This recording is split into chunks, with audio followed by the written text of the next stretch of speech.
Tokyo के निकट एक महान ज़ेन मास्टर रहते थे। वो अब वृद्ध हो चुके थे और अपने आश्रम में ज़ेन बुद्धिज़्म शिक्षा देते थे।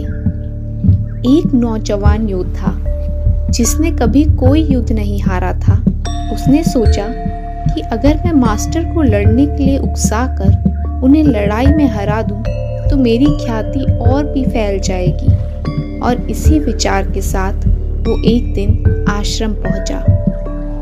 कहाँ है वो मास्टर? हिम्मत है तो सामने आए और मेरा सामना करे।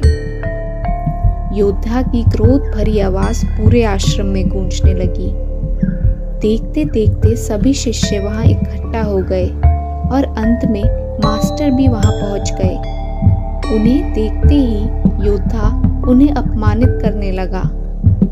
उसने जितना हो सके उतनी गालियां और अपशब्द ज़ेन मास्टर को कहे, पर मास्टर फिर भी चुप रहे और शांति से वहां खड़े रहे। बहुत देर तक अपमानित करने के बाद भी जब मास्टर कुछ नहीं बोले तो योद्धा कुछ घबराने लगा। उसने सोचा ही नहीं था कि इतना सब कुछ सुनने के बाद भी ज़ेन मास्टर उसे कुछ नहीं कहेंगे। उसने अपशब्द कहना जारी रखा और मास्टर के पूर्वजों तक को भला बुरा कहने लगा। पर मास्टर तो मानो बहरे हो चुके थे। वो उसी शांति के साथ वहां खड़े रहे और अंततः योद्धा थक कर खुद ही वहां से चला गया। उसके जाने के बाद वहां खड़े शिष्य ज़ेन मास्टर से नाराज हो गए। भला आप इतने कायर कैसे हो सकते हैं? आपने उस दुष्ट को दंडित क्यों नहीं किया? अगर आप लड़ने से डरते हैं तो हमें आदेश दिया होता, हम उसे नहीं छोड़ते।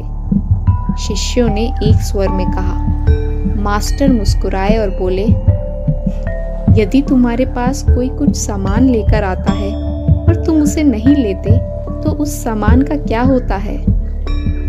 किसी शिष्य ने उत्तर दिया, वो उसी के पास रह जाता है जो उसे लेकर आया था। यही बात ईर्ष्या, क्रोध और अपमान के लिए भी लागू होती है। मास्टर बोले, जब इन्हें स्वीकार नहीं किया जाता तो वह उसी के पास रह जाती हैं जो उन्हें लेकर आया था। इस ज़ेन कहानी में गुरु ने यह बताया कि आप अगर किसी ईर्ष्यालु व्यक्ति से झगड़ा या बहस करेंगे तो सिर्फ आपकी शांति ही भंग होगी। उस व्यक्ति का कुछ नहीं बिगड़ेगा। अगर आप उसका साथ देंगे तो वो आप पर हावी हो जाएगा। अगर नहीं देंगे तो वो कमज़ोर हो जाएगा और हार कर चला जाएगा।